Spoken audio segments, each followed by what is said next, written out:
right on the subject. I think we'll get started, although I know people kind of roll in. Let's try to take our seats, please. We are nearing the end of our Cities Against Nationalism speaker series. I just want to remind people that we have 2 more weeks. Next Monday, May 3rd, we have a presentation by Leslie Splair, who's actually visiting in Boston already. He'll be speaking next week on iconic architecture and globalization. I can't remember the titles. And then the final week, May 10th, Professor Bruce Mosleach will be presenting a paper on the local and the global in Jerusalem, kind of moving up the scale from neighborhoods, cities, nations, with a detour to identities today, and then up to the global. This evening, we are very pleased to have Professor Jonathan Glover as our main speaker. Professor Glover is a political philosopher and a professor of ethics at King's College, University of London, and he also serves as the director of the Center for Medical Law and Ethics. Dr. Glover is the author of several books on ethics, including Causing Death and Saving Lives, and a very highly cited and known book in this country, I'm sure in England as well, an investigation of atrocities committed by various regimes in this century. It focuses on Nazi regime, on Stalinism, on Vietnam, a variety of experiences in a book titled Humanity and Moral History of the 20th Century. In that book, he used ethics to pose questions to history, and he advocates the use of history to give a picture of the parts of human potentiality which are relevant to ethics.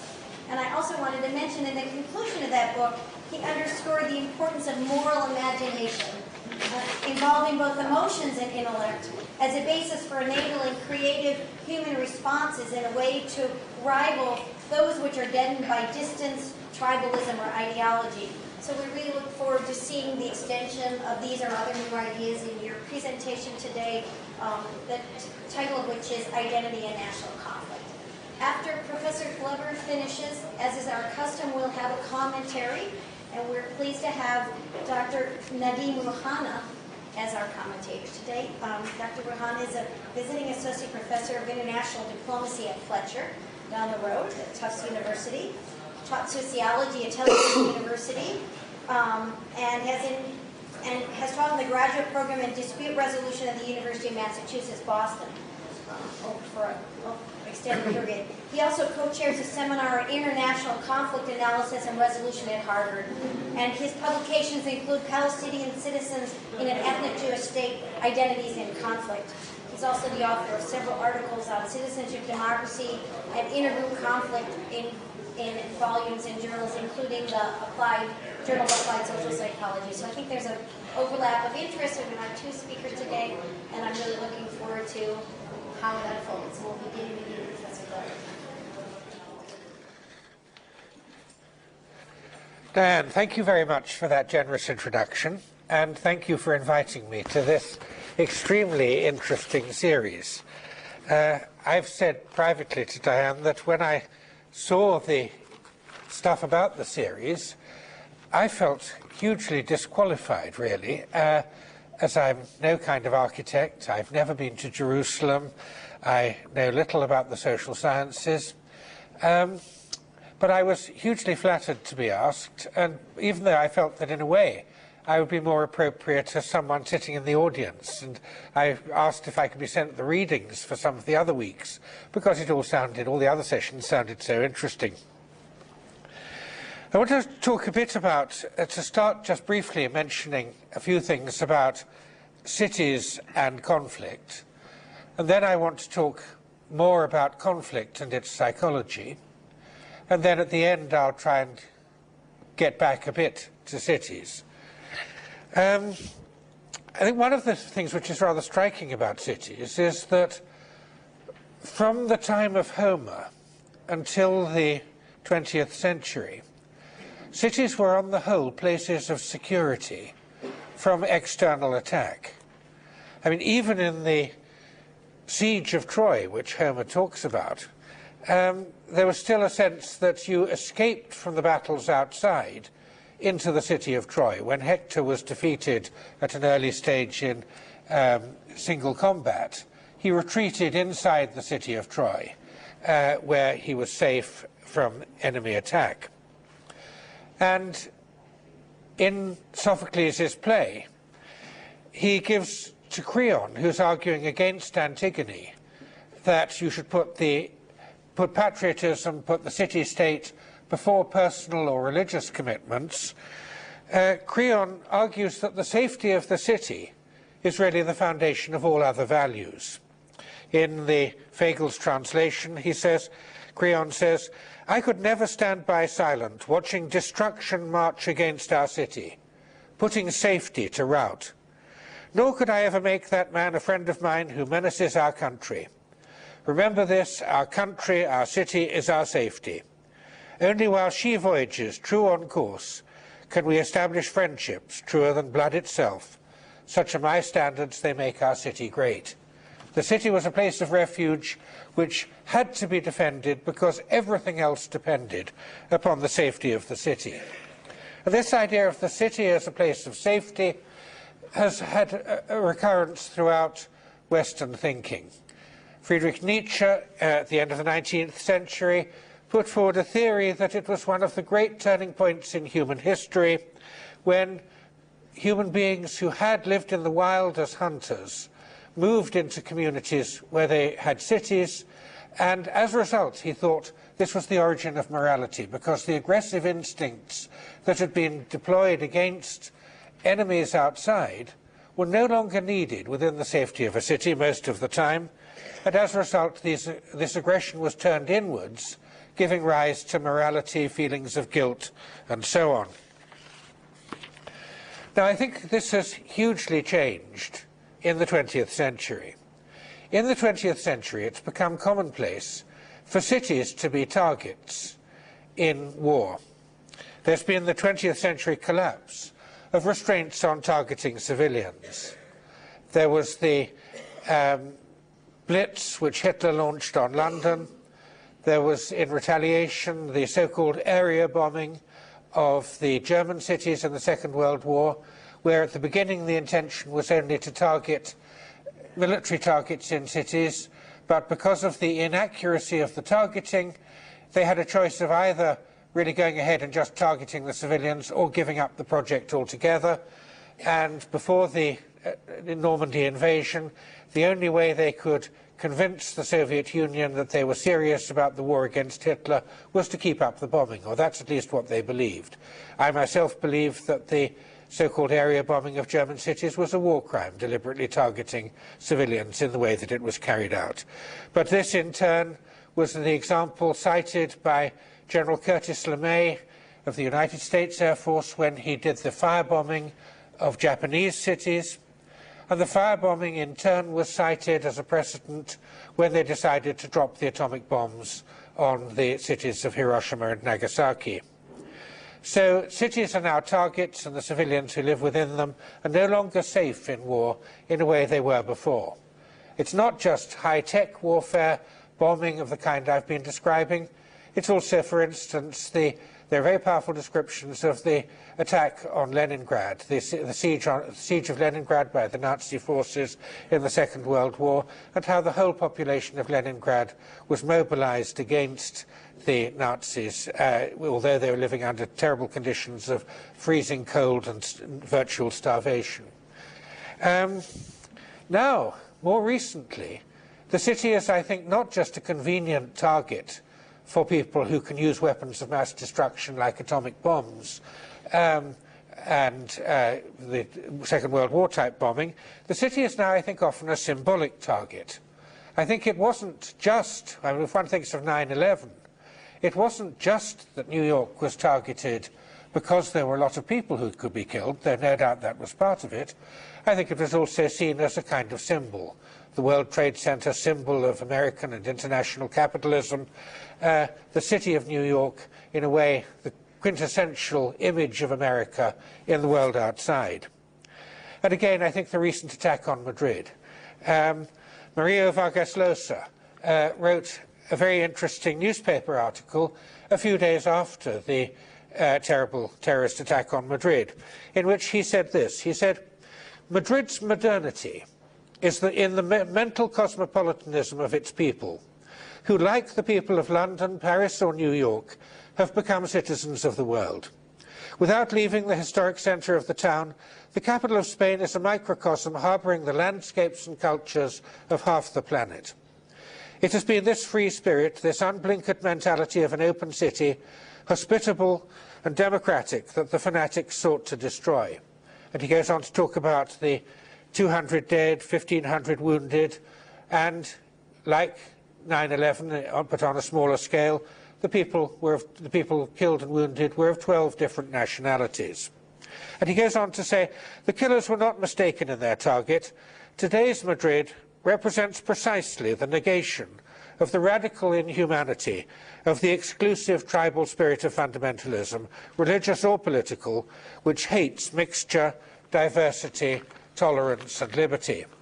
And I have to say, as a citizen of London, I am acutely aware of this reason for targeting international cities, and given the recent role played against the wishes of most of the people in my country, but the war that Tony Blair took us into in support of President Bush, it would not be surprising if London is another target, I think, for the same kind of treatment that Madrid got.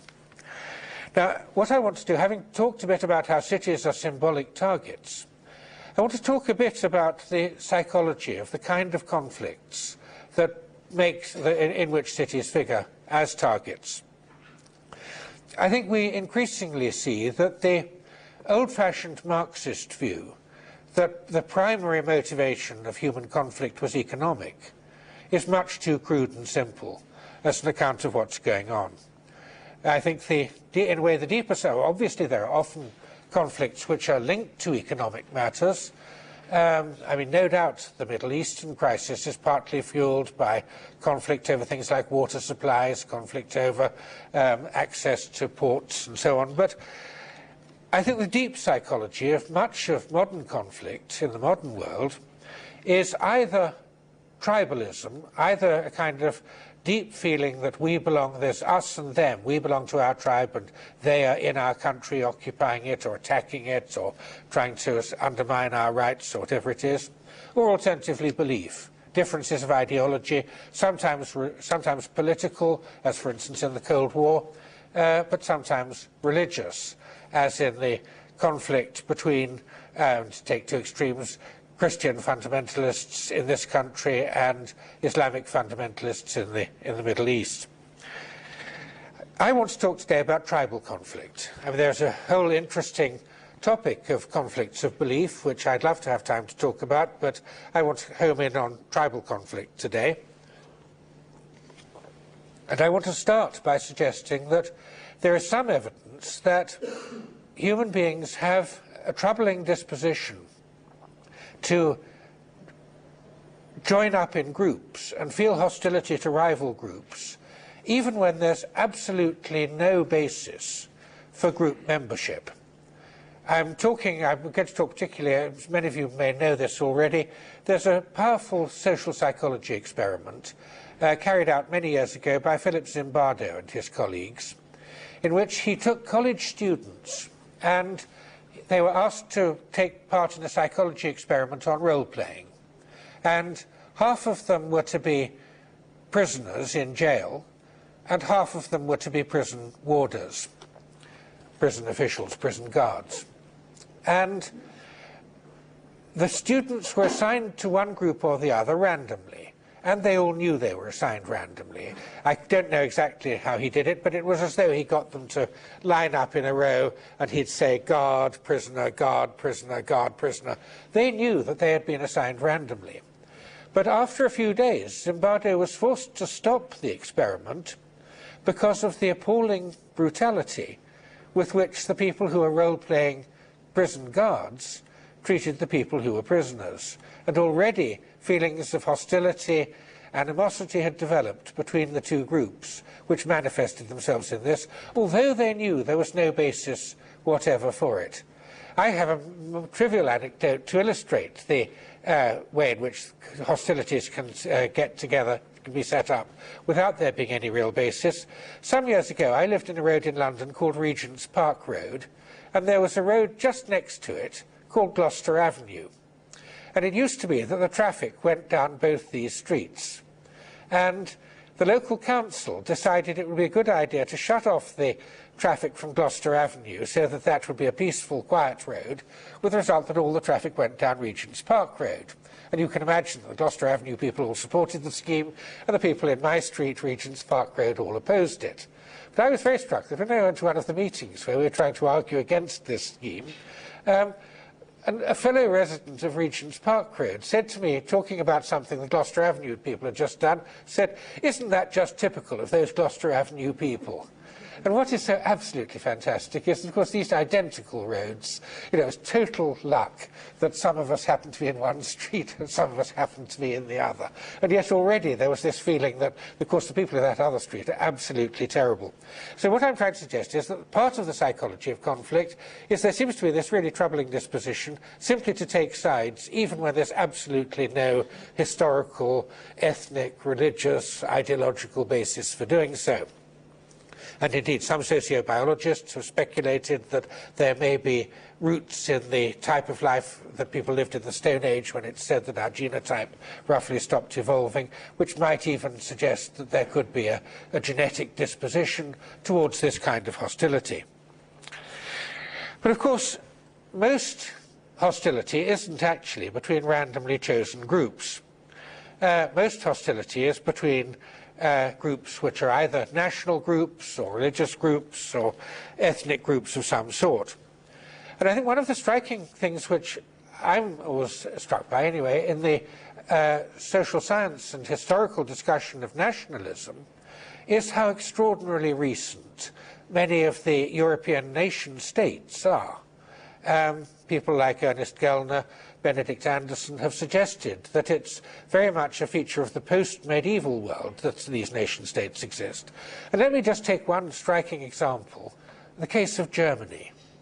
Because one of the things that always strikes me as extraordinary about the Nazis is that the Nazis, being social Darwinists and desperately concerned to tidy up the gene pool so that they would win in the evolutionary struggle by having better genes than the people in the other group, they were concerned that the German race should triumph in the struggle for survival. But what is so absolutely extraordinary is that Germany only existed as a state from the late 19th century. So if the Nazis had gone back 100 years before, it would have been the deeply biologically rooted struggle for survival between Prussia and Bavaria, or some other countries like that. I mean, the way in which nation-states are actually social artifacts, rather than, as it were, deeply biologically rooted, is something which I think is central to understanding the psychology of nationalism. Benedict Anderson has this wonderful phrase, imagined communities, because we think that we have things in common with our group, even though, I mean, I live in Britain, which has a population of about 60 million, and I've only met a tiny fraction of them. And the idea that I feel there's some essence of Britishness that we all possess, if I feel that, it must be. I don't actually, but if I did feel it, it must actually be some kind of social construction, some kind of imagined community. I think that the deep phenomenon isn't really the nation-state, but rather tribalism, the way in which human beings do fall into groups and do have this idea that there's us with our set of characteristics and them with a different and, as we normally think, inferior set of characteristics. And let me just mention one illustration of the kind of myth that fuels this tribalism. I was once talking to a student from Belfast in Northern Ireland, and I actually can't remember now from which of the two communities there she came. I can't remember whether she was a Catholic or nationalist or Protestant or Unionist, but she was in one of the communities, and she said that she told me that when they go to college there, when they go to university, where they start mixing for the first time, they deliberately don't say their last name, because the last name is a complete giveaway, usually, about which community you're in. They want to make friends across the community barriers. The first names are sometimes giveaways, but not so much. So they don't give their last names. They try and make friends, and they usually do. And when they've made friends, they then talk about the politics of the place, and they talk about the myths. And she said to me that for her it had been fascinating because one of the things that in her community they all believed was that there isn't even a genetic difference we're talking about. It's simply cultural and religious. They're all Irish, but they believe, in her community, they believed that whereas they had two separate eyebrows, people in the other community showed their primitiveness by just having one eyebrow that went all the way across. And this is a preposterous and absurd belief, particularly as they see each other in the street. It's as it were empirically refuted every day. But talking about this to her friends in the other community, she found they had the identical belief about them. This eyebrow legend was projected by each community onto the other. This, I think, is a very striking example of the us and them psychology. Now, I think one of the things is that which is puzzling, I think, is that some groups form on the basis of some kinds of characteristics rather than others. There are some characteristics which carry a distinct emotional charge. It's always very striking, for instance, to me that in these long, tedious negotiations in the European Union about things like agricultural policy, the newspapers in my country, and I suspect in all the others too, most of the others too, the newspapers always report it as Britain defeating France or France defeating Britain. They never talk about farmers defeating consumers or consumers defeating farmers, although the negotiations are actually about that, and that might seem more relevant. But it's always reported because somehow in this way, because being British or being French is important to people in their sense of identity in a way that being a farmer or being a consumer isn't. And it's certain features which I think give rise to this sense of being us and being different from them. Partly it's a matter of the territory you live in. Partly it's things like a particular ethnic appearance. Partly it's language. One sees, for instance, in Canada and in Belgium, where people, in a sense, in one country, are fairly deeply divided, often managing to make a go of it, as I think they are at the moment in Canada, but often fairly deeply divided by linguistic differences. Then again, there's religion, and then there's culture. And what I think I want to suggest is that there are reasons why it's this particular set of characteristics. Let me just give you one illustration of a nationalist utterance. The appalling former leader of Yugoslavia, Slobodan Milosevic, started the terrible civil wars in what used to be Yugoslavia in the 1990s by his visit in 1987 to Kosovo. And in Kosovo, there's a huge Albanian majority. The Serbian minority, however, feel very strongly Serbian, and Kosovo also happens to be the site of many of the great religious and historical sites that are very important in the history of the Serbs. So it's a powder keg as far as conflict goes. And Milosevic went and gave a speech to the Serbs there, an aggressive speech urging them towards conflict with the Albanian majority. And this is a quote from what he said. He said, "You should stay here. This is your land. These are your houses, your meadows and gardens, your memories. You shouldn't abandon your land just because it's difficult to live, just because you're pressured by injustice and degradation. It was never part of the Serbian character to demobilize when it's time to fight. You should stay here, or your ancestors will be defiled and your descendants disappointed." Now, I think that speech brings out the way in which certain characteristics carry an emotional charge. Territory, for instance, your land, your houses, your meadows and gardens, but also the way in which that's linked to memories, to a shared history. He talks about your meadows and gardens, your memories. And then there's also the self-flattering account of the Serbian character. It was never part of the Serbian character to demobilize when it's time to fight. And then the reference to ancestors and descendants.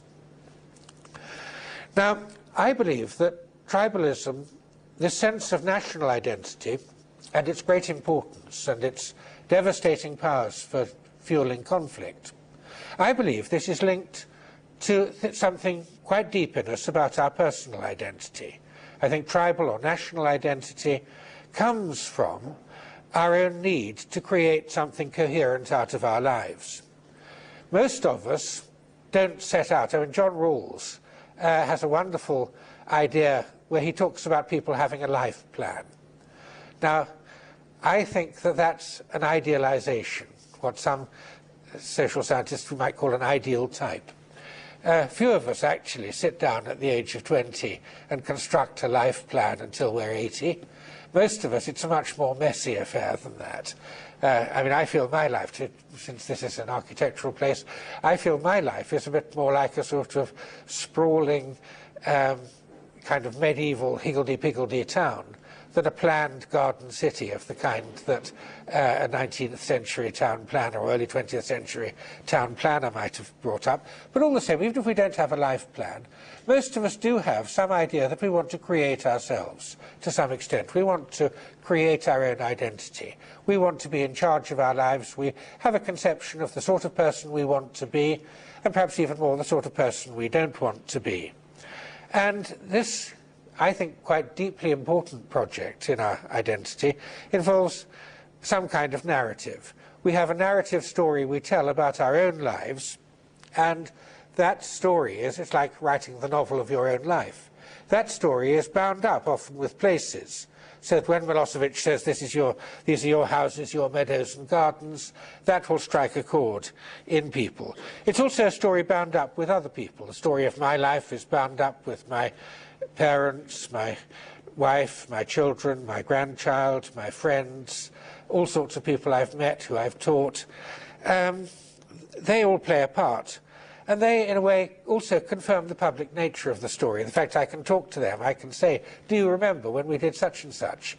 It shows that if they do remember, they don't always, because I often get it wrong, but if they do remember, that confirms that it isn't just a fantasy about the past of mine. And relationships often draw on a shared cultural background. We need other people, partly to confirm our own identity. I hope we're not so egoistic that we only have other people to confirm our own identity. We love them for their own sakes too. But we do need them to confirm our identity, our sense of our own identity. And those relationships draw on a shared cultural background, usually a shared language. And self-creation brings with it the need for recognition. People want to be recognized for who they are and what they are. And people want to be noticed as to be this sort of person rather than that. And this recognition depends on other people in our culture who understand what we're talking about, speak our language, who we have all sorts of shared things we can presuppose, so we don't have to spell it out.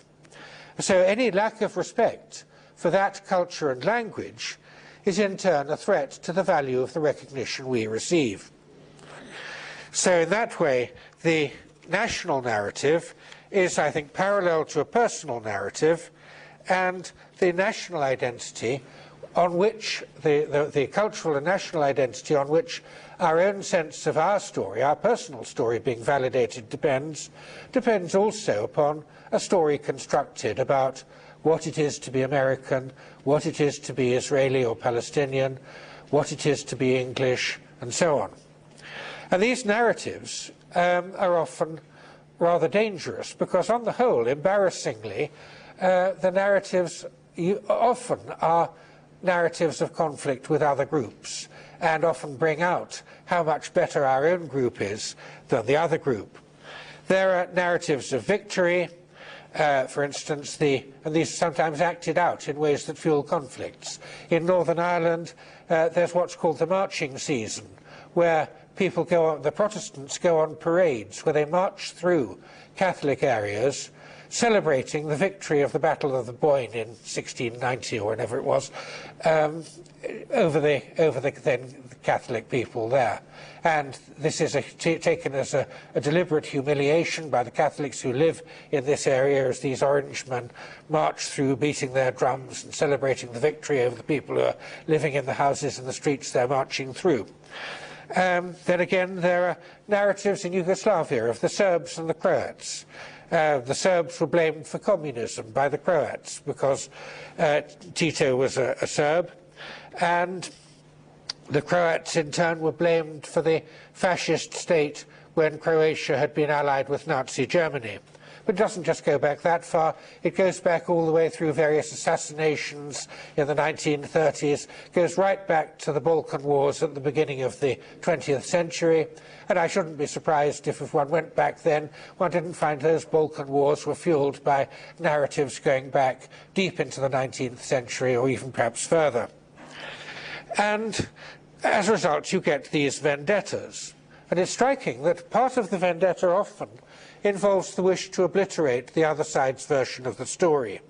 So that in Yugoslavia, for instance, when Serbia invaded Bosnia, they deliberately destroyed mosques, libraries, monuments. They wanted to obliterate all traces of the other culture, of the other story, the rival story to theirs.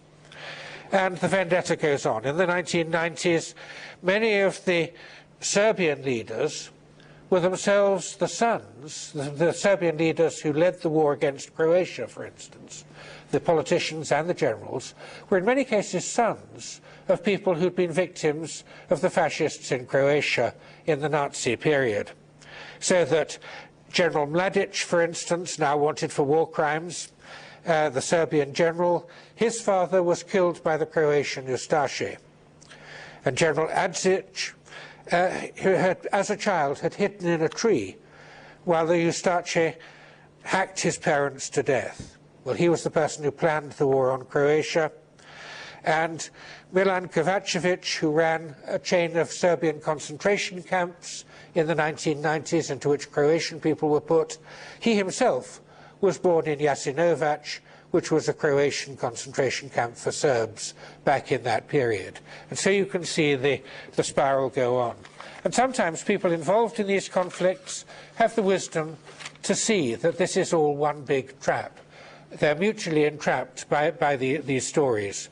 The Croatian writer Slavenka Drakulic, for instance, writing in the 90s at the time of those wars, said, "I am afraid that as we have been forced to take sides in this war, we, all of us on both sides, will get caught in that cruel, self-perpetuating game forever."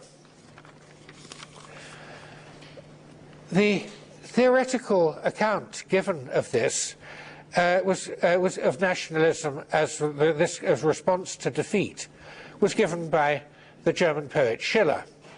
Schiller had what he called the Bent Twig account of nationalism. This has been popularized in recent times by Isaiah Berlin, who's written essays on this. Schiller thought that nationalism is usually at its most intense when it's the response to a defeat or a humiliation. The bent twig meaning, you know how when you walk through a wood with lots of trees, not trees which have only firm, solid branches which don't move, but those thin, young branches, which as you push through, they bend before you. But it's not very nice to be the second person walking through the wood, because the first person pushes the branch and it whips back and hits you if you're the second person. That's what Schiller meant by the bent twig. And it's very striking that German nationalism, just to take that example, seems to me, hugely an illustration of Schiller's point. Because the great philosopher of German nationalism, Fichte, he was the first theorist of German nationalism. He produced his theory, which published as a book called Addresses to the German People. Those addresses were given to the German people in Berlin in 1807, at a time when Germany, or that part of Germany, had been defeated by Napoleon, and Berlin was occupied by the French at the time he gave those lectures. And then again, fast-forwarding a bit in German history, there's one of the things which always seems to me so strange when one studies the Nazis is how much of the Nazi ideology showed the Germans as victims. We tend not to think, because we remember what the Nazis did, we tend not to think of mid-20th century Germans as victims, but we, I think, need some historical imagination. The Germans found it a deep humiliation when they were defeated in the First World War, many of them did. The humiliation of having to sign up to the war guilt clauses before peace would be made at the Treaty of Versailles meant that the whole of Germany had to subscribe to the view, and their leaders had to, on their behalf, accept that they took the whole responsibility for the origins of the First World War, which is, I think it's fair to say, a simplification at best. And reading Hitler, reading Mein Kampf, I misspent some of my middle age reading Mein Kampf, and I was struck by the extraordinary sense of resentment at the humiliations and defeat. And this obviously wasn't just a personal resentment, because I mean, he did actually manage to play on this sense of national defeat to build up his nationalist movement. I mean, so people sometimes give an economic account of the rise of Hitler in terms of the slump and the inflation and so on. But I think what's very striking is that there were two radical movements in Germany, each of which promised radical changes in the economic system. There were the Nazis and the communists. And I suspect that the reason why the Nazis won out as against the communists was because of the deep appeal of the nationalist component in the Nazi ideology, which wasn't there in the communist ideology. Now, having sketched out in crude and schematic form something of what I take the psychology of nationalism to be, have we got the ability to free ourselves from the grip of these, at least these crude and dangerous forms of nationalism? I think there are some obvious political moves to make, which, I mean, I think it's a matter, I don't know that we can totally escape from nationalism. It may be too deeply rooted in our psychology for any total escape to be possible. But I think there is the chance that we can at least mitigate its dangers and mitigate its grip on us. Partly it's a matter of political moves, partly it's a matter of psychological things. Political moves, I think one of the things is that if there's a group who wants to be independent because they feel they're a we, different from the rest of a country, the way to avoid conflict, struggle and resentment is simply for the larger group to say yes. I think the very striking, successful case of this recently was what used to be Czechoslovakia. The Czechs could have said, no, no, you've got to stay in, we will impose it on you. But the Czechs, in their civilized way, said, if you don't want to stay in the same country as us, let's have an amicable divorce. And so they did. Now, my own belief is that this is the way to avoid nationalist resentment.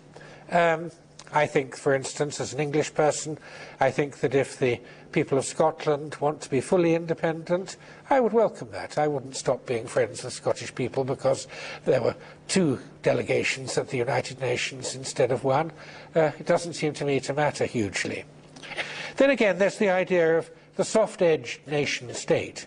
We perhaps don't have to think of nation-states as being quite so rigidly separate from each other as we have done traditionally. We could think of them in a more porous way. For instance, in Northern Ireland, it seems to me so clear. Some of you may know the thing Wittgenstein uses in discussions of philosophy. He uses the psychological drawing known as the duck rabbit. There's a kind of cartoon which appears in some psychology textbooks of a drawing which you can read it one way as a duck and you can read it another way as a rabbit. And Wittgenstein's interested in the psychology of the switch of gestalt.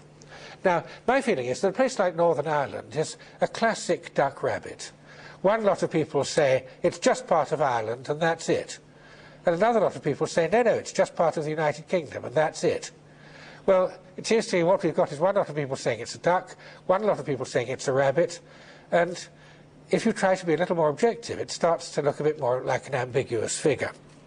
And perhaps the political realities could reflect this a bit more. Already they're trying to do this as much as possible, but there's still a long way to go, I believe. But already, for instance, if you live in Northern Ireland, you have a choice of passports. You could have an Irish passport or you can have a British passport. I don't see why there shouldn't be two flags flying, a British flag and an Irish flag, flying above the town hall in Belfast. It doesn't seem to me obvious that the boundaries between two nation states have to be so rigid that you're in one or in the other. And that, I think, might apply, if we go just for a moment reverting to cities.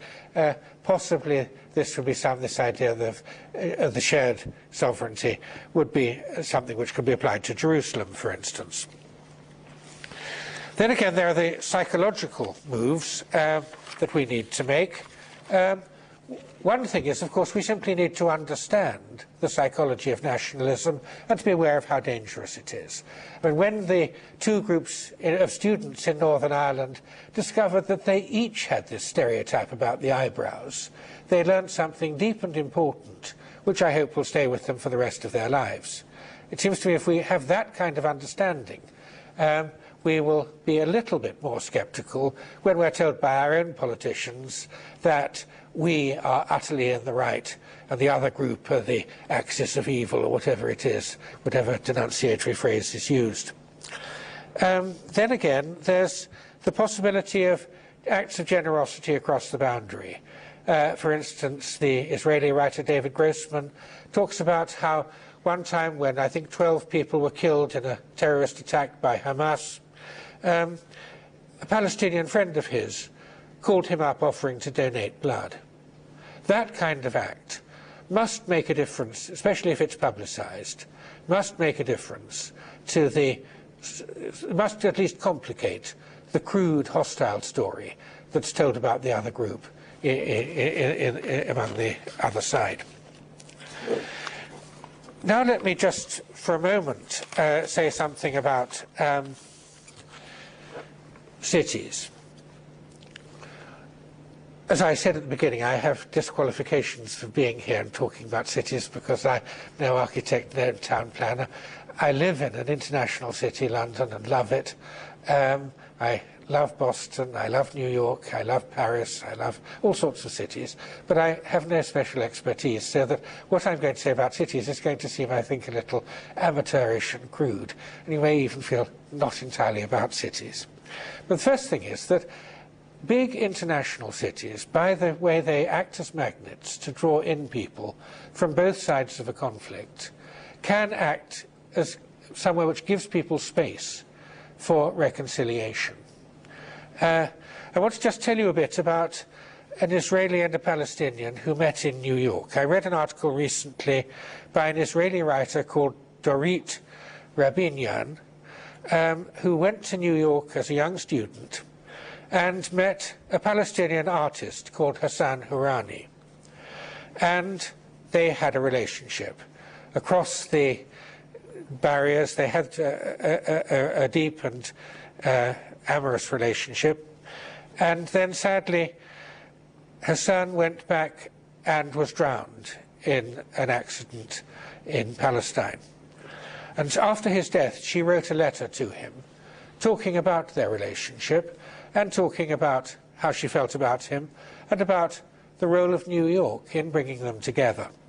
She wrote, "Neither the chicken soup in the Ashkenazi restaurants in the East Village, nor the salab in the Cairo cafe assuaged our longing for home. I had to sit with a Palestinian guy on the freezing steps of the City Hall in Brooklyn in order to admit to myself how attached I am to Israel. I had to go all the way to New York so that you, with the nostalgia of one born to a refugee family, who grew up longing for the landscapes that surrounded me my whole life, would describe them to me. Far from them, by your side, I loved them more than ever. The expression on our faces was the same. The vista was of the same homeland. Only the passports in our pockets were different, the passports of enemies. And we knew that if we hadn't taken a 12-hour flight to a generous city like New York, we would never have met." I think this is a kind of unheralded, unsung role of the big cities. I hope London does it too sometimes, of just simply by providing a huge place of variety, by providing a magnet. It means people from all over the world come and start to muddle along with each other in ways they might not have predicted in advance.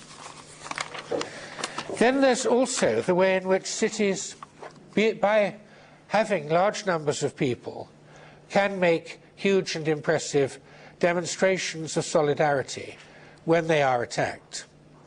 I remember being incredibly moved when I saw on television in Europe the pictures of New Yorkers after 9/11, the extraordinary bravery of the firemen, the extraordinary dignity of Mayor Giuliani, the flowers, the candles. These were public demonstrations of solidarity, of sympathy, of grief. And I think something similar happened in Spain. In Madrid, there was 2 minutes silence. And it was pouring with rain during the time that the 2 minutes silence was supposed to be. And they could have stayed indoors, had their 2 minutes silence indoors.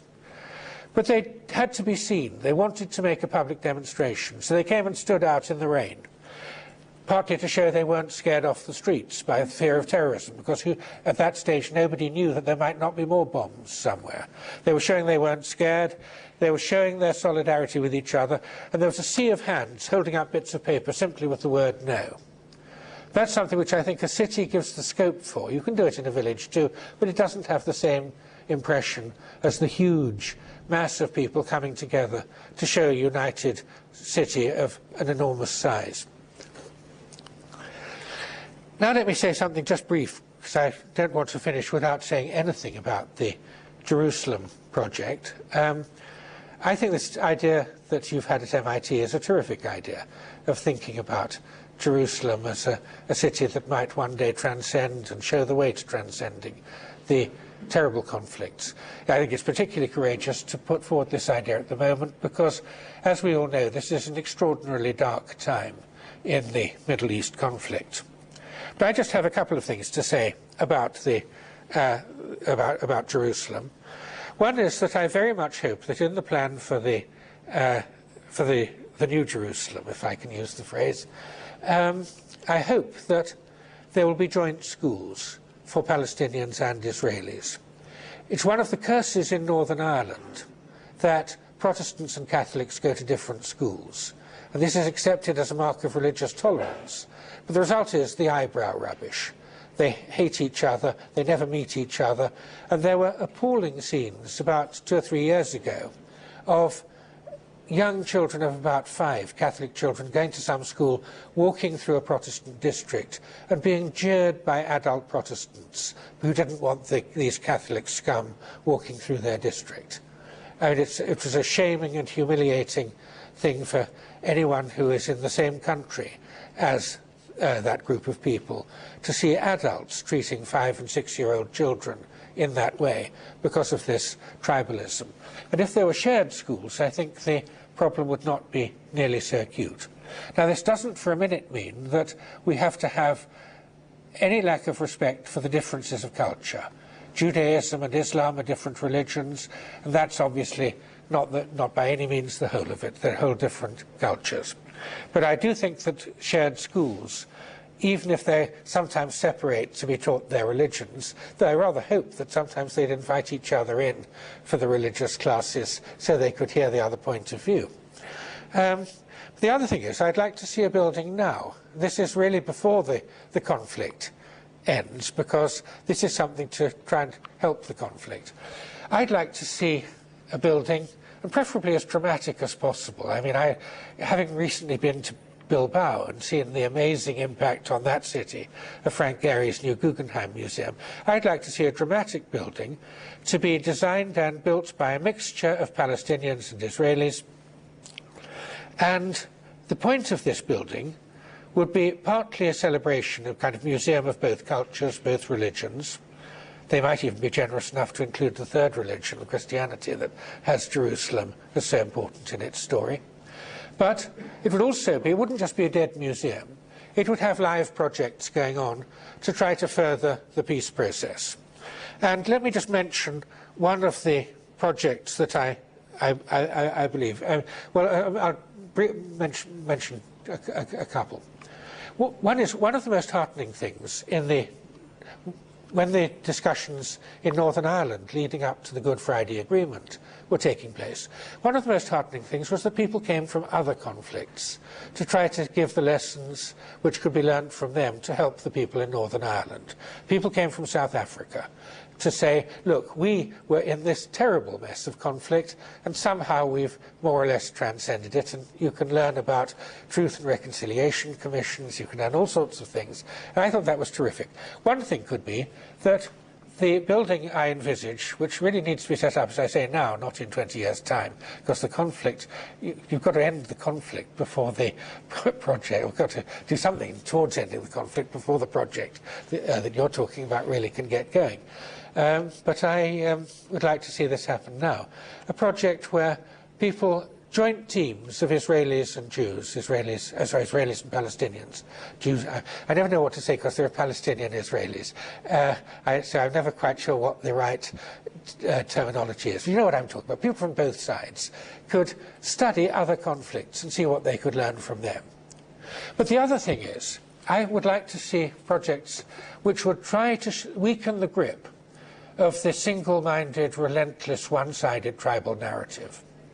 And so what I would like to see would be a project which would consist of this kind of thing. This is just an example, to try and show you the kind of thing I'd like to see. I'd like to get a group of Israelis and a group of Palestinians. And each side would have the job of making a film. They'd have the job of making a film of the history of their conflict. And the idea of making the film would be that the Israeli group would be asked to make a film stating as eloquently and powerfully as possible the Israeli case about telling the Israeli story about how the conflict has gone. They would be able to interview people who suffered from Nazi persecution. They would be able to interview people who had their relations killed by suicide bombers. Interview who you like, interview the politicians, everything to make as eloquent and powerful a statement of the Israeli case as possible. The only constraint being that you mustn't do the Goebbels-type propaganda where you actually say things that aren't true. You're subject to the constraint of not knowingly saying things that are factually false.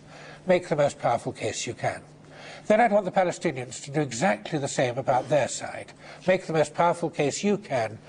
Bring in people who've been humiliated at the Israeli checkpoints. Bring in people who used to live in houses that are now occupied by Israelis.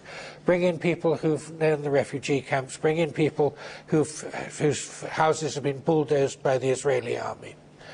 Make the most powerful and eloquent case you can. Then I'd want, in this building, I'd want them all to meet and show each other their two films. And then I'd want there to be a seminar on the possibility of historical objectivity. How far is it possible to be objective about history?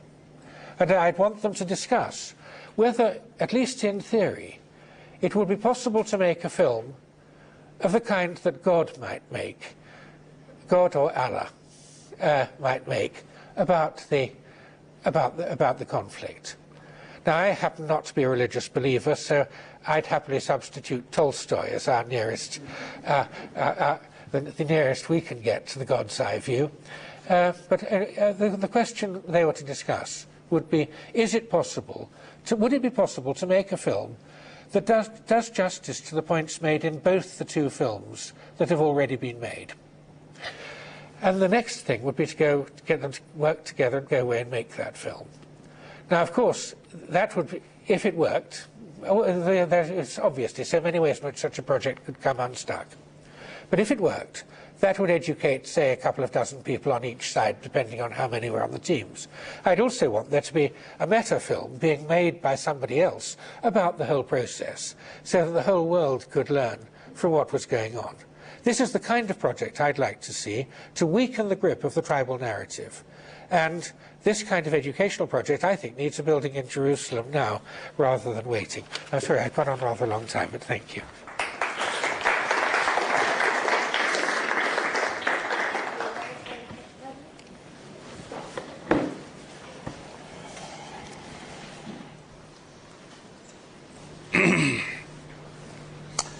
Well, thank you very much for giving me this opportunity respond and discuss to a fascinating presentation. I have, I think, a number of disadvantages here. Coming after Jonathan Cover is certainly one big disadvantage. It's very hard to follow this presentation. To give a presentation as good as his presentation, this is or similar to that. I mean, the other thing is that I wasn't given the presentation or the lecture before. I was asked to respond spontaneously, and I think that's a test to the people who you put them here for their ability to do so. And the third thing is that I don't know much about that Jerusalem project, really. But in any case, I would like to start with the issue of cities as symbolic targets and cities as symbols, relate that a little to Jerusalem, and then talk about the psychology of nationalism and relate that to the Palestinian-Israeli conflict and Jerusalem in particular. I should start by saying that I represent my own personal view. I don't represent any groups or national point of view. I think that's important to state.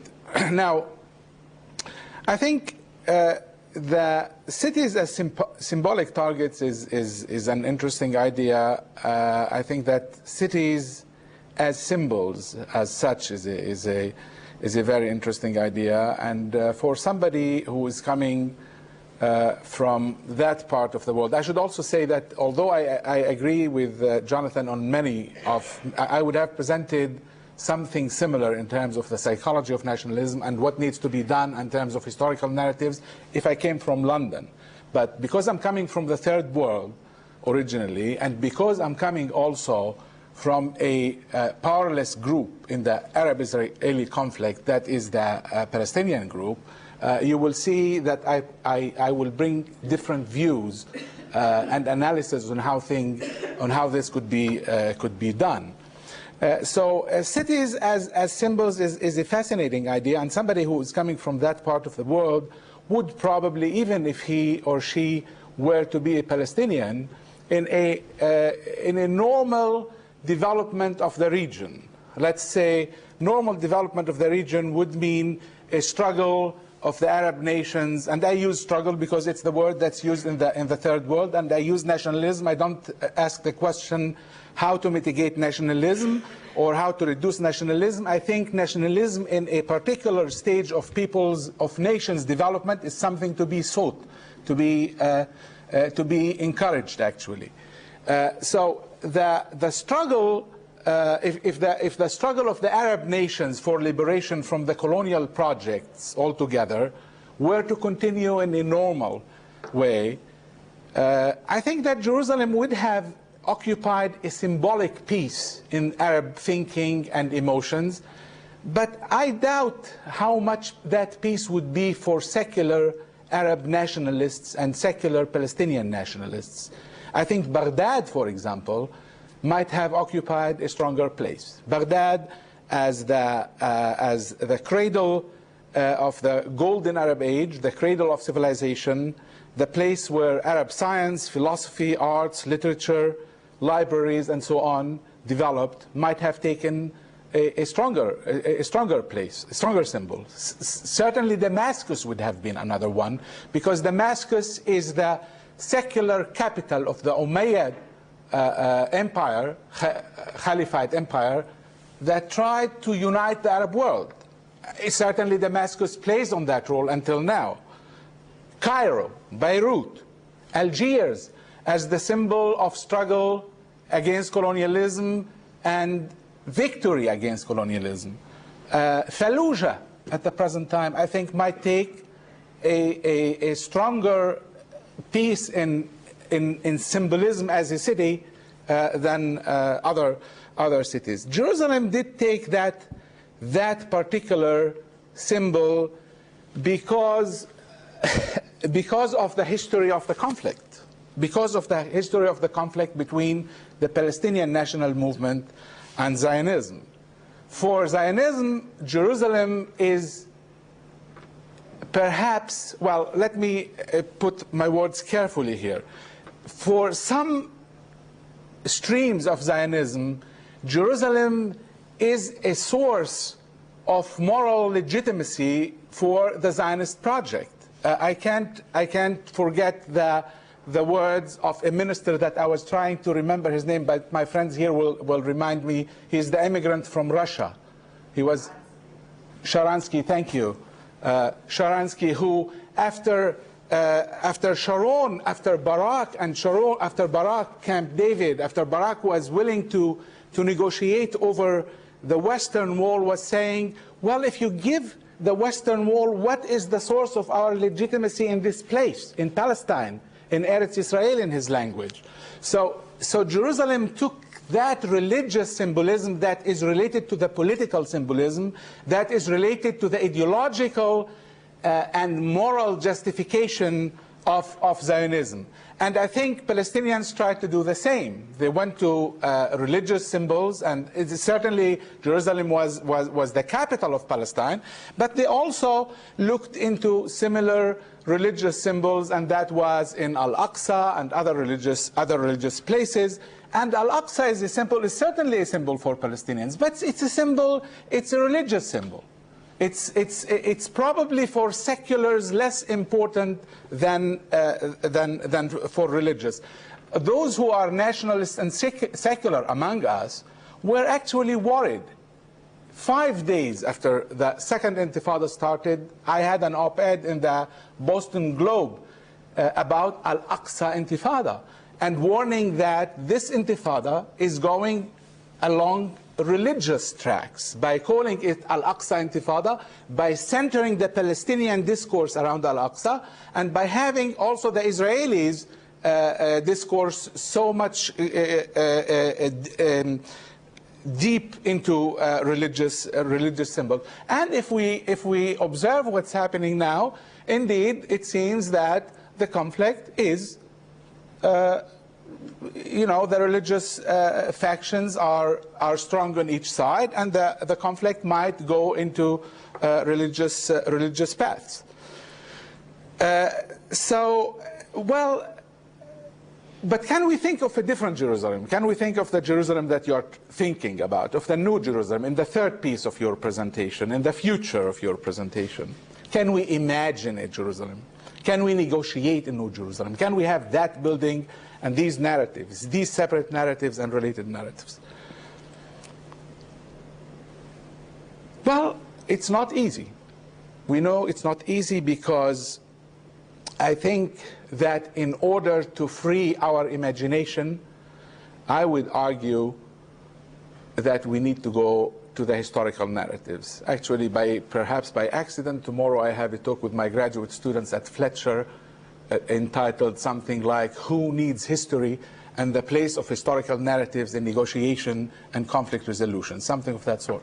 Can people whose conflict is not really about narratives, but in which narratives is a central role, in which the narrative of one excludes the mere legitimacy and existence of the other, put that aside and say, let's imagine the future.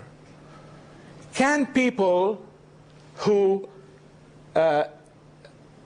have such a power imbalance in their relationship that one of them, that is the Palestinian group, feels so much injustice and so much exclusion and humiliation that can say, well, all right, let's leave that aside and go to the future? Can people whose historical truths are mutually exclusive just say that, all right, well, you have your truth and I have my truth. Your truth is as valid as mine. And let's look at it like the Western world in the last 50 or 60 years of postmodernism, accepting the relativity of truth and the relativity of points of view and the validity of each side's point of view. Can people whose very existence very existence in terms of their personal daily experience every day, both Israelis and certainly the Palestinians, hinges upon what kind of truth is that. I argue that it's very hard to do that, if impossible. My argument is that in order to do that, I think that history, we have to go back to narratives and deconstruct narratives. We have to think about these narratives and about the future in a way in which justice is a frame of reference. Justice is not a frame of reference in international negotiation, in international conflict resolution, in thinking about nationalism, in thinking about conflict. For the Islamic world, and for the third world, and for the powerless, justice is very important. And I think that we have to introduce the concept of justice when we try to imagine the future. The justice of the future, and looking also at the issue of historical truth. Now, why is historical truth so important? Historical truth is important precisely because, as Jonathan Cover described, it's related to the national identity and certainly to the personal identity. I hope I'll have a little time to talk about that later. If a group is telling another group, like the Israelis are telling the Palestinians, you actually do not, this place is not yours. You are actually inhabitants of this place for how many years as you want. But this is the place of the Jewish nation, the Jewish people. You kept it, you maintained it, that's fine. But this is the place of, and you didn't really exist here as a national group. And if the Palestinians at the same time are telling the Israelis, as I think many of them are telling them, I think all Palestinians tell the Israelis the first part of what I'm going to say, the second part many Palestinians are saying, that the Zionist project has no legitimacy to start with. If you think that you are going to get from Palestinians a recognition that this is your homeland and that you have the original right to come here and build a nation for yourselves on our homeland, you are not going to get this from us. I think that by and large Palestinians are saying that. However, we can recognize that you came here, you won, you established your state, and there is something called Israel that has the right to exist with its inhabitants, citizens, all of them, not only the Israelis, to define its future. I find it fascinating that in the last sentence, when you talked about, Palestinians and what? Jews? Israelis? This is very interesting. Is the conflict with Jews or is the conflict with Israelis? If it's the state of Israel for its citizens, then it's these citizens, these Israelis, Arabs and Jews, are to define the future. If it's a conflict with the Jews, then the community councils, Jewish community councils in Boston and New York and elsewhere and all over the Jewish people will take part in defining that. So then the truth, therefore, is very important for those who feel the injustice, and would be very important for them to build a future in which they can imagine a peaceful coexistence and useful coexistence, but after the historical truth is being recognized and responsibility for what happened in Palestine also defined. Now, I find it here, I don't know what is the source of the insistence. I must, to be completely open with you. I don't know if the source of the Palestinian insistence on historical truth and historical responsibility of, for example, asking Israel to recognize the right of return. Why is it asking Israel to recognize the right of return? It's to recognize the Palestinian narrative. It's to recognize the tragedy of the Palestinians. Perhaps the actual the actual resolution of the Palestinian problem would be similar to what the Israelis and Palestinians will negotiate, the practical one. But the psychological one has to do with recognizing their narrative. Now, why do Palestinians insist on that? Is it because they are third world?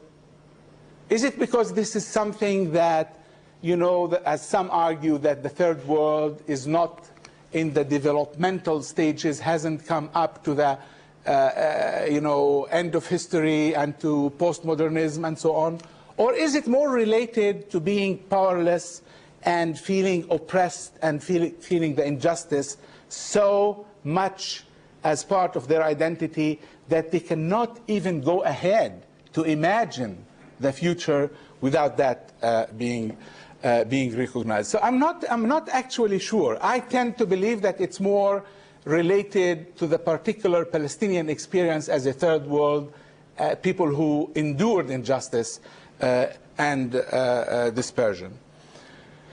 Let me take just two or three more points. Perhaps I should take the issue of nationalism before going to the psychological experiments and the psychological components of, you know, the question of the division of we versus us versus them, that psychological division that you talked about well. You mentioned the fascinating experiment by Zimbardo at Stanford with the psychology department basement, where he divided people into guards and prisoners, and the minute he divided them, actually randomly, they played the role. There is a lot of criticism on that experiment, that people were acting out their stereotypes rather than being really actual guards and prisoners. They were acting out what they know about how prisoners behave. Let's suppose that that's, although the validity, the external validity of this experiment. There's also the experiment by Milgram at Yale, when he puts people in situation where an authority asks them to obey authority, to hurt other people. Fantastically, 63% of the population of his sample who were not students, were people actually from around Yale, a sample from adults, agreed to deliver an electric shock to other people on the orders of an experimenter to 450 volts. No volts were delivered, but they thought that they were doing that. And there's the experiment by Tajfel from Britain, who divided people just randomly at the flip of a coin, and then they developed this feeling of us versus them, and developed in-group favoritism and so on. Now, what does this tell us? What I read in this is actually, as a social psychologist in discipline, is the power of the situation, basically.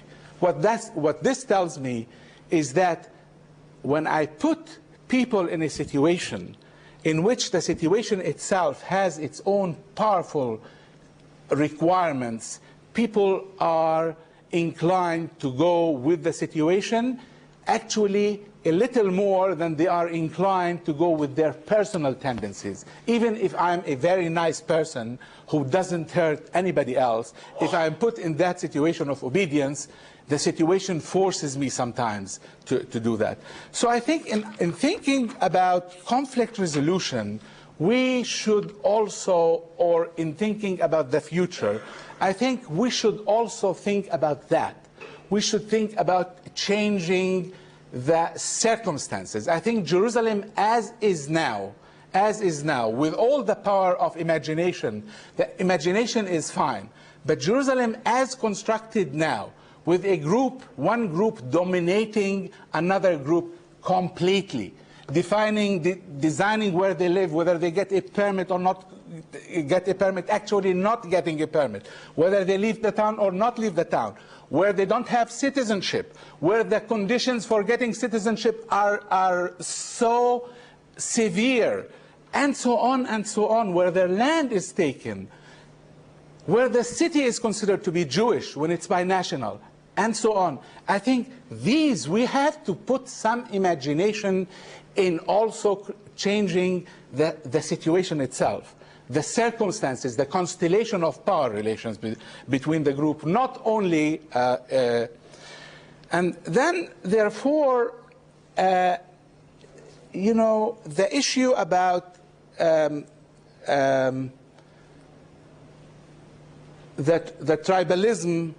You want me to finish now? Not right now, but we usually save some time for questions, and I'm not sure. Okay, I'll you in advance, so I feel really bad. So take a few more minutes. I'll make two more. I'll make two more points. Okay. Opportunity for you to both of you to respond. That's fine. I'll make two more points and end with that. The thing about the us versus them and tribalism, that's probably right. Walker Connor, one of the people who studied ethnic conflict and ethno-nationalism for a long time, argued the strong psychological bonds and the strong psychological components of tribalism. Well, I don't have time to develop. I think he was mistaken anyway. Why? Because the issue, the imagined communities that you talked about, will have also to depend on us. Where do we attribute and put our emotional attachments? I don't have to put my emotional attachment with my nation. I don't have to put my emotional attachment with my religious group. But what's happening is that the conflict circumstances are pushing people to do that. Perhaps it's easier to put the emotional attachment in terms of identity with territory, with ethnic group, with religious group. Perhaps that's true. But we also should know that we have the power to reorganize, to engineer the social forces so that our attachment can be civic. Why can Americans have civic identity and civic affiliation, and we cannot think, for example, in changing Israel into a place where civic identity is much more important than national identity? Well, one simple recommendation to do that is to have equality. One simple recommendation is to do like the American Constitution. It's not as easy as that, I know. So we have to think of these directions. The last point is about nationalism and, you know, mitigating nationalism that I started to talk about. Again, if I'm coming from the end of history, if I'm coming as American, as European, if I'm coming as somebody with that the generations of conflict are over, if I'm coming with somebody where the standard of living for the Western world has achieved it, has made it in terms of standard of living, in terms of scientific achievement, in terms of arts and leisure and science and so on, then who needs nationalism? Then in Europe, I can go after the nation state has been established for so long, after the internal violence in the nation state has been there for hundreds of years. Yes, then I can think about mitigating nationalism. But if my country is taken, I'm now thinking the third world, right? Not necessarily the Palestinian. If the Western world is coming and invading me, if the colonialist project started, stopped, and restarted, I think that nationalism has a positive force to play. And that nationalism that should play a positive role without being chauvinistic is the challenge of people who are coming from areas like myself. Thank you.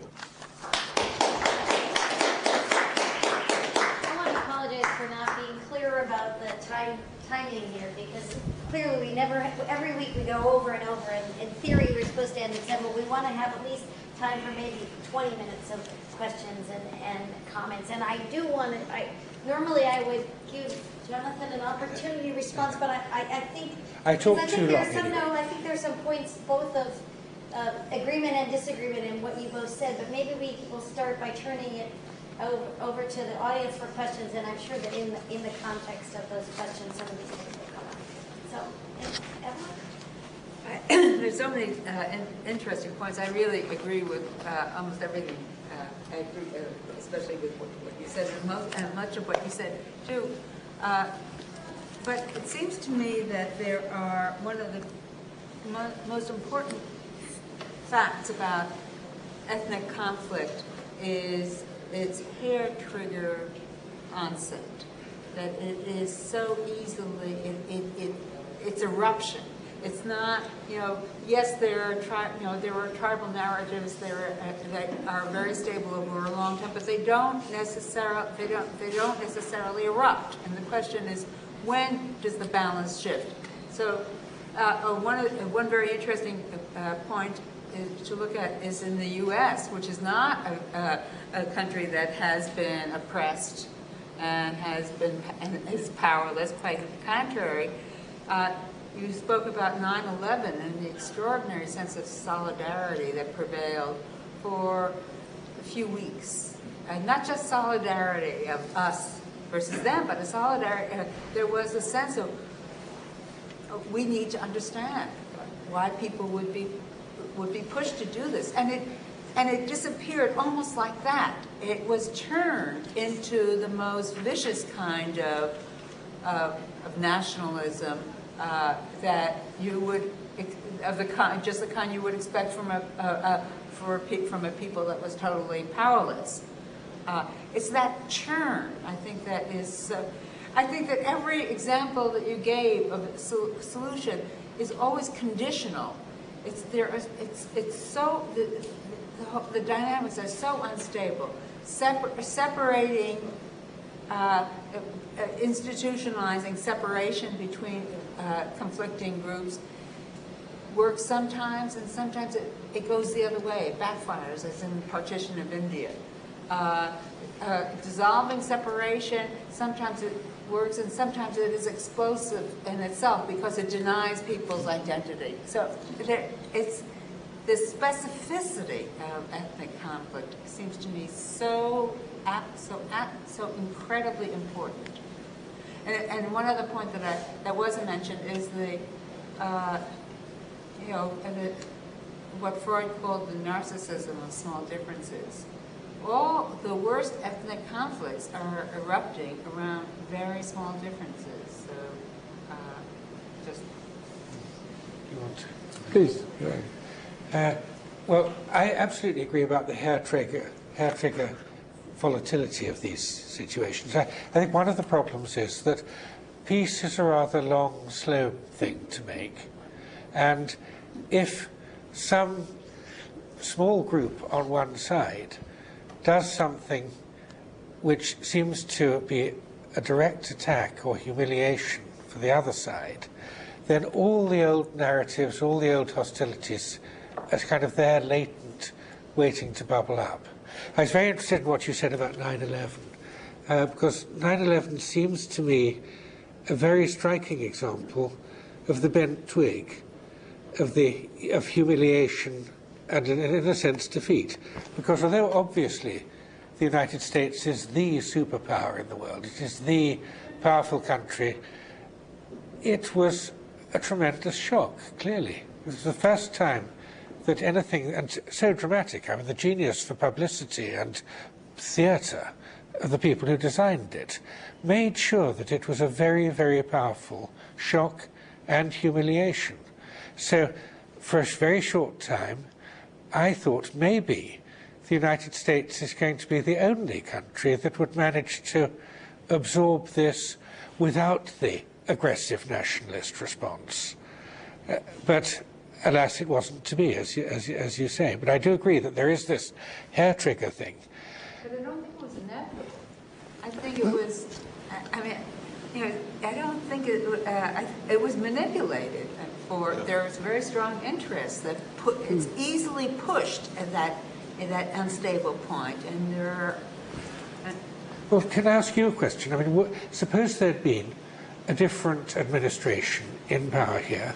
Supposing there'd been an administration led by, I'll take an American politician from the past, supposing Adlai Stevenson had been president when something like this had happened, would he have been able to carry the country with, as it were, a pacific, benevolent response, saying, we have to understand, we've got to understand that the people who did this see that the United States has felt free to bomb our countries all over the Middle East whenever we've stepped out of line with what they want. We've got to understand, we've got to take this. My feeling is that even if some wonderful leader had had the vision and generosity to say that the United States, like other countries, would contain a lot of people who would have felt this was a soft, liberal response that wasn't adequate to the occasion. Am I wrong? I hope I am. Well, we can speculate. I don't think it's either or. I think, and nor do I think that the immediate response was one of humiliation, shock for certain. But I think the narrative of humiliation was constructed. I think that another response would have been possible that would have both contained both the articulated the need to protect for protection and for an anti-terrorism program and a need to understand what I don't think those were in conflict in principle. Do you want to respond, or we have some other questions? Do you have a comment? Well, you know, one of the fascinating things in conflict studies is this, what you call the, you know, the turning point. The turning point. Right. We don't know when that happens, but I think that there was, as you mentioned, there was a period of time where people were asking questions and could have gone either way. I mean, I agree that in a different administration it could have gone the different way, but it seems that in that discussion, with the political interests and with the ignorance about the Arab world and the Islamic world, I think it was easy to exploit that with the political interest and take it and make a political program out of it and get to the mess that we are into these days.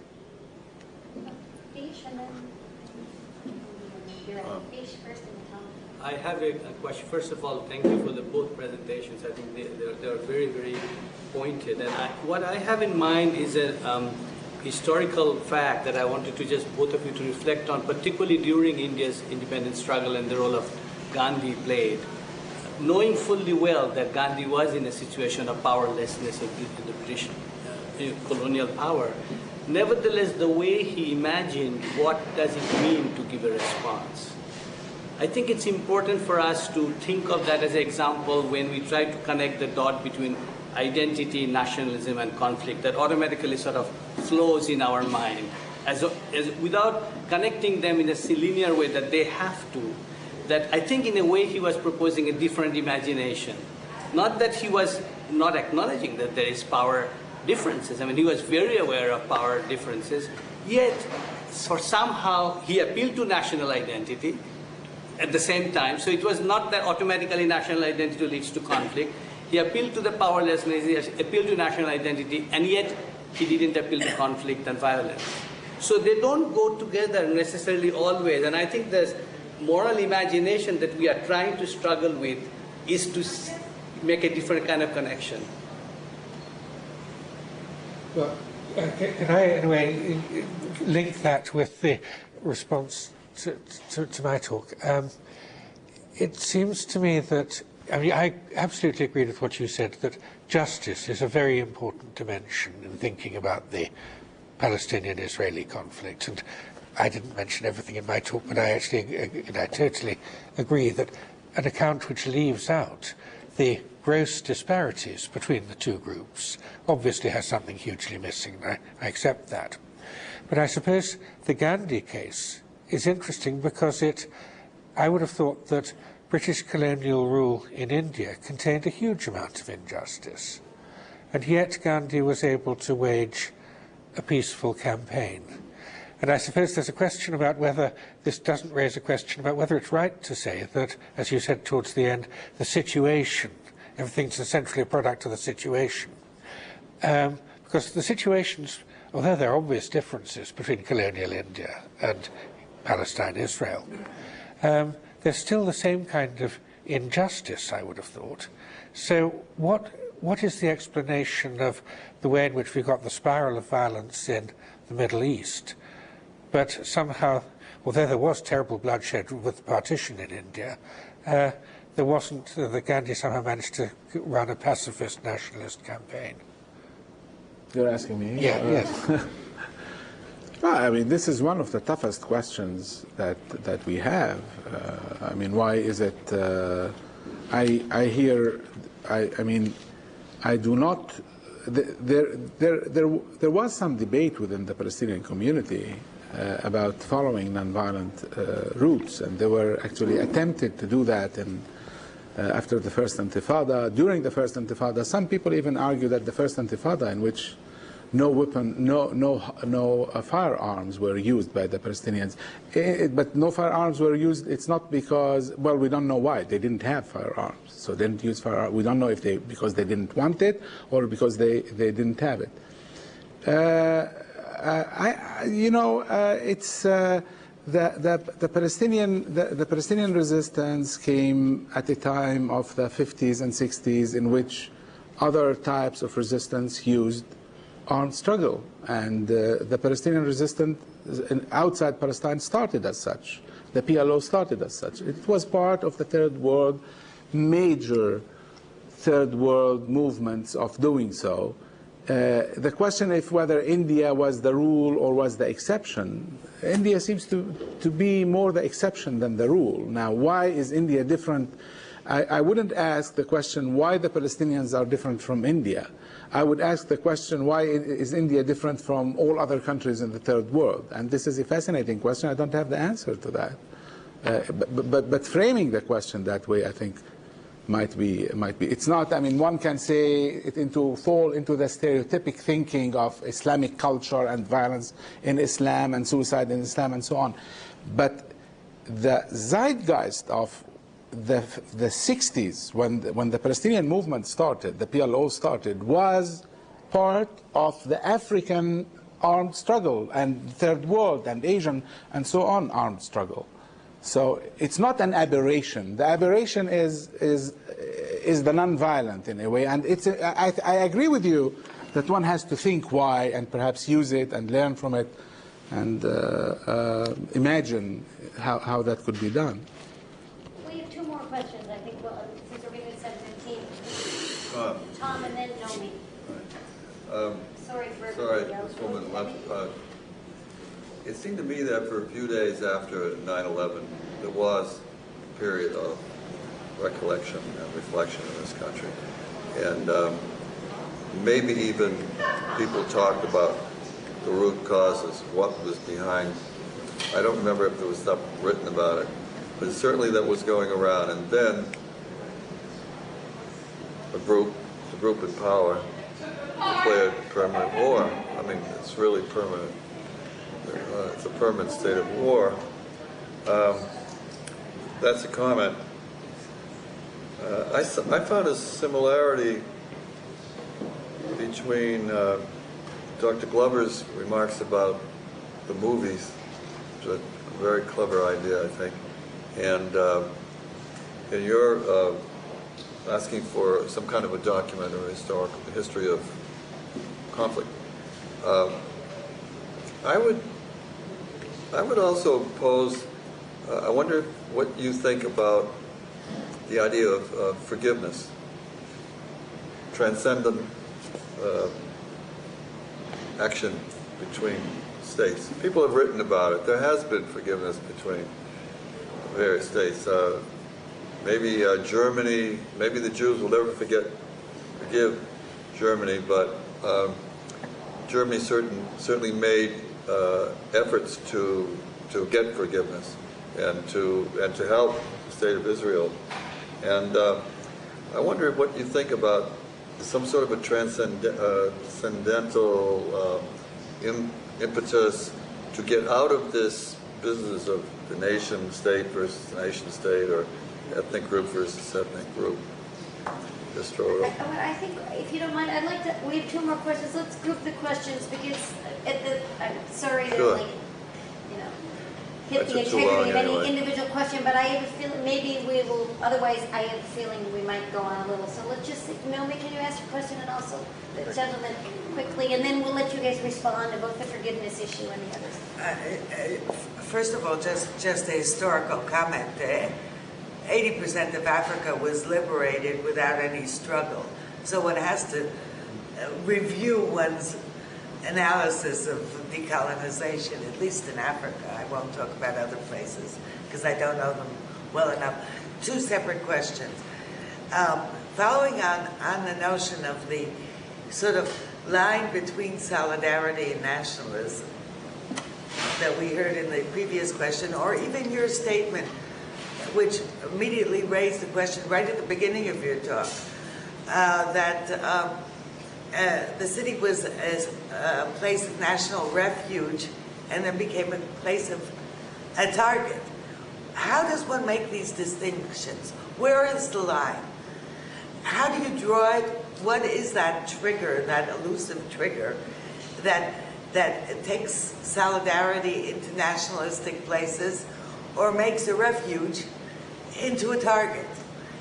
Even though both a refuge and a target have a very strong nationalist base, but it's played out very differently. So that's the question that intrigues me from your presentation. And to Nadim, I have to ask a question. You emphasize justice throughout your remarks, and but you also emphasize in funny ways, from what I heard, both the national identity and an issues of civil rights and human rights. Now, how would you find, could you give, I know it's a difficult question, in 2 sentences or 3 sentences, some vision of a just solution in Jerusalem? How does it mix the nationalist element and the human rights elements that are so important to your analysis? Following up on that one. And maybe there's actually something in my question that ties some of these together. And the word culture has been employed a lot in this conversation, but I think there's kind of as often I think, a level of ambiguity about that word that I think actually goes to the root of, at least to some degree, this conflict. And I'm wondering if when we use words like justice and we use words like culture, and we understand that culture is constantly being recreated, if this is both a window into change and also a window into understanding conflict in a way that just thinking that word can be used to narrow down some of these some issues that say relate to well, there's culture in the realm of nationalism, but there's also culture in the realm of urbanism and city culture, and so we can sort of look at concentric rings of culture. And we look at a figure like Gandhi and how he actually both employed existing cultural infrastructure, but also recreated culture in his actions, so that his actions became the actions of a teacher. It wasn't simply he wasn't simply an actor acting in a sort of incisive way into a problem, but rather spreading something, so that his ways became acted out by others. And we look at the word justice and say, okay, is it possible that there is injustice embedded in culture, and that we actually have to look reflectively at cultural tendencies? I think we can look at the 9/11 response, and we can do a cultural sort of archaeology of that, and we can look into cultures that exist to perpetuate conflict and say, is it possible that these conflicts are being absolutely at the very root level perpetuated every day at the level of the family, which is maybe the smallest cultural unit, and that maybe this is one of the successes that Gandhi was able to have, is bringing solution right into the home. I think that's such an important kind of process, and maybe a cleansing process that also answers the question of forgiveness. Is it possible that forgiveness can exist as a cultural phenomenon that has to be cultivated? Culture is a cultivation of something. It's not just a kind of thing that's out there hanging that we have to just either embrace or reject, but it can be regrown constantly. Now, I'm going to sigh for both of you, because you have to respond to these 3 incredible questions in less than 10 minutes, both of you. So, but I'll turn it to you to have final comments about these wonderful questions. I'll do that in short, and then you will have the final word. I think that would make sense as the speaker. The question about forgiveness, I think, is a very important question and interesting question, and it really does relate to the whole issue of imagining the future and thinking about reconciliation.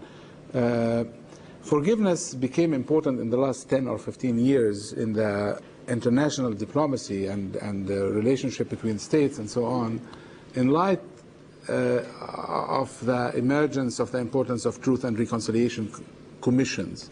We have to notice that truth and reconciliation commissions and committees started actually in the third world. They started in Africa, mostly in Latin America, and there was some attempt to do something about history in Bosnia, but basically this is an experience that came from the third world. And I think once it came here to the Western world, it was kind of redefined and given an element of forgiveness. In many cases, forgiveness was not the issue. The issue was going back to history, and it's truth and reconciliation, and working out the truth, and having agreed upon truth and responsibility and so on. Certainly, that was the case in Chile, Argentina, Uruguay, and so on. So I'm not sure forgiveness. I personally don't think forgiveness is needed. I don't think that the Jews should forgive the Nazis.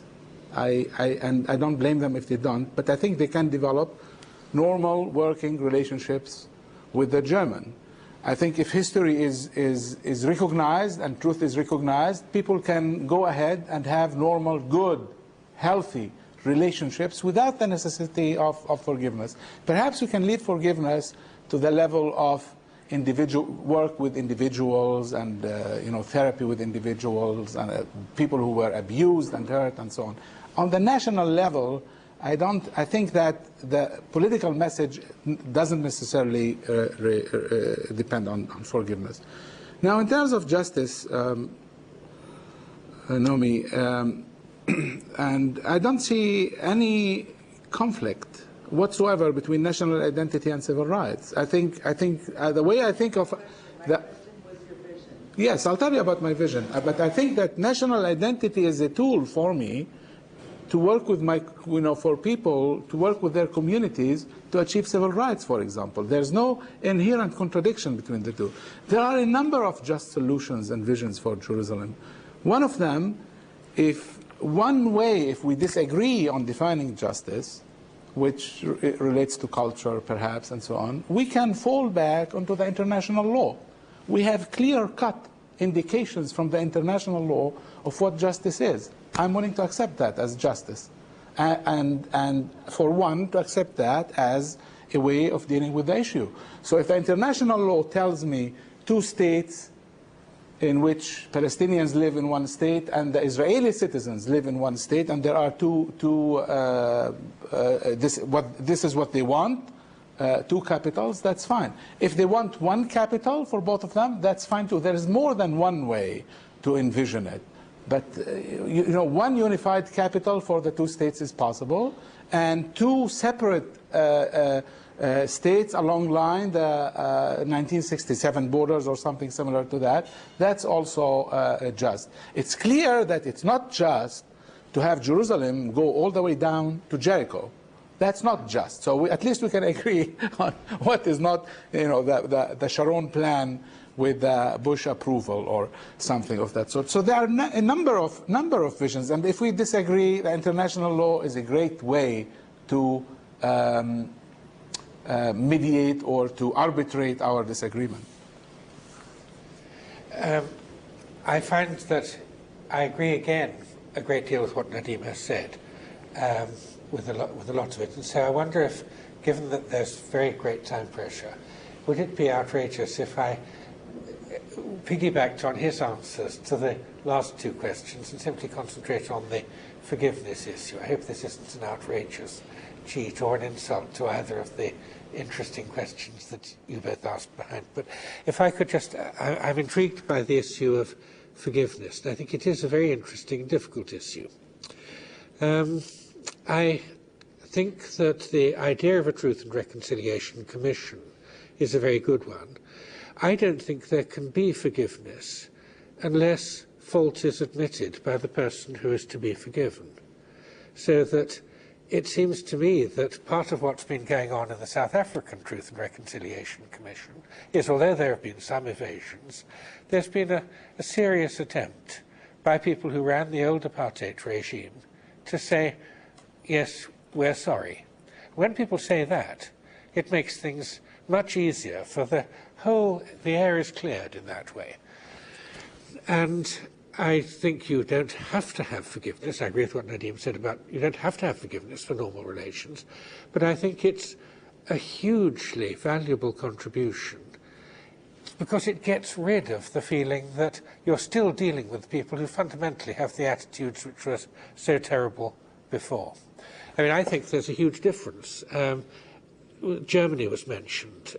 Germany has done a huge amount, not at first after the Second World War, but in the time since about the 1960s, there has been an enormous amount of effort.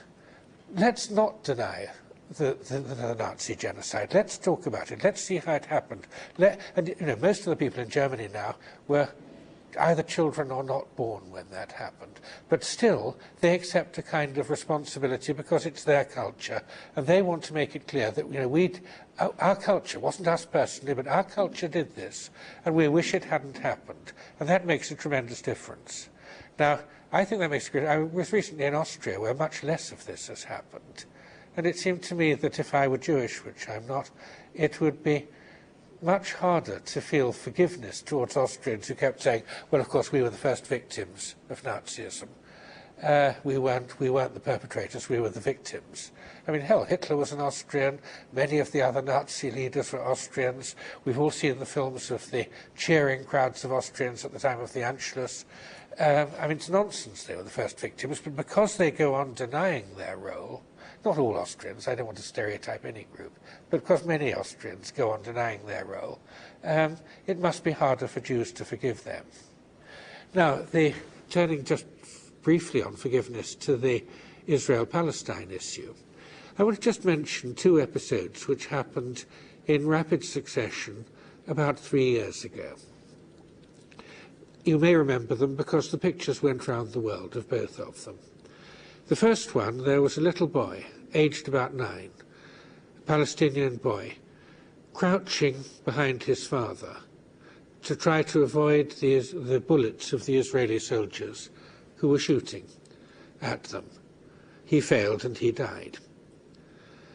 A couple of weeks later, I think it was, 2 young Israeli men, I can't remember if they were soldiers or civilians, I think they were soldiers, but I may be wrong about this, strayed over the frontier into some Palestinian-controlled territory and were taken into a building, and they died by being literally torn apart by a hostile crowd. Now, when we outside the conflict see that, our first feeling is of the horror and the tragedy of those episodes. But to me, they have an extra dimension of tragedy because they contribute to the narratives. We can all see how easy it is for the Palestinians to say we can't make peace with them. They deliberately target our children. And we can all see how easy it is for the Israelis to say we can't make peace with them. They're savages who tore our young men to bits. Now, it seems to me that while you can have tolerable relationships if peace is made after a long history of episodes of this sort, if we're to weaken the powerful, horrifying grip of these narratives, where the other side are always evil and it's so hard to get on with them, it would help if we get to the point where each side says, we wish the thing that our side did hadn't been done. We're sorry it happened. It's very hard to do it. And one of the things which I thought came out very powerfully in Nadim's talk is that you can't just change all the psychology of nationalism without changing the situation and without thinking about justice. But if you're trapped in the psychology of nationalism, it may be hard to bring about justice too. And so it's very hard to know where we should start. I finish on a rather pessimistic note, and I apologize for again running slightly over time. Great. Thank you so much. The better you said the answer was the city was the way to say it. Thank you. That was great. Thank you. Thank you for your response.